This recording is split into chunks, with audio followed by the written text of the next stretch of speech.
As-tu déjà vu des images telles que celle-ci? Peut-être t'es-tu demandé ce que c'est. Peut-être t'es-tu alors passionné sur le sujet.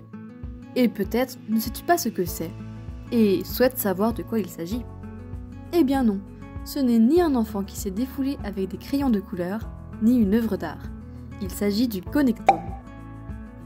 Mais qu'est-ce que le connectome? Le connectome est une carte de l'ensemble des connexions neuronales, structurelles et fonctionnelles in vivo au sein d'un même individu et entre plusieurs individus. Une connexion est un lien reliant des aires cérébrales différentes. Celles-ci sont nommées nœuds. Ainsi, un réseau est un ensemble de connexions reliant différents nœuds. On distingue le connectome structurel et le connectome fonctionnel. Le connectome structurel met en évidence les voies neuronales, plus précisément les axones des neurones. Ceux-ci parcourent le cerveau d'une aire cérébrale à une autre. Le connectome fonctionnel a pour but de dévoiler l'activité entre les groupes de neurones.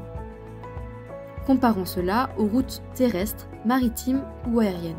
On peut à la fois s'intéresser à leur emplacement et à l'activité routière. Maintenant que l'on sait ce qu'est un connectome, on peut se demander quelles sont les méthodes utilisées par les scientifiques pour l'établir.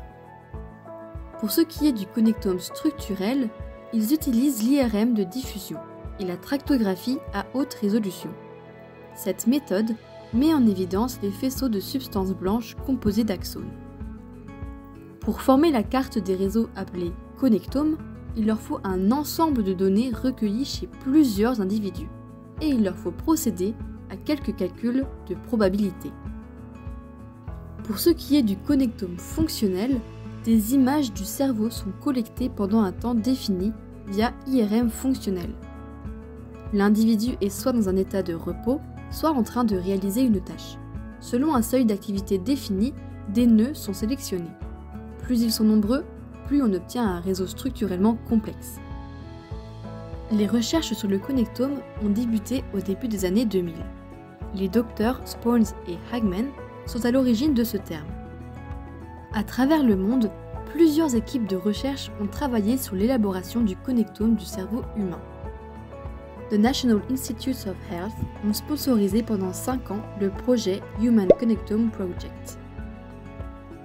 En faisant la lumière sur la connectivité anatomique et fonctionnelle du cerveau humain, les équipes espèrent établir les réseaux complets du cerveau sain et ainsi faciliter la recherche sur les maladies et les troubles du cerveau. Si tu veux participer à cartographier le connectome du cerveau, tu peux.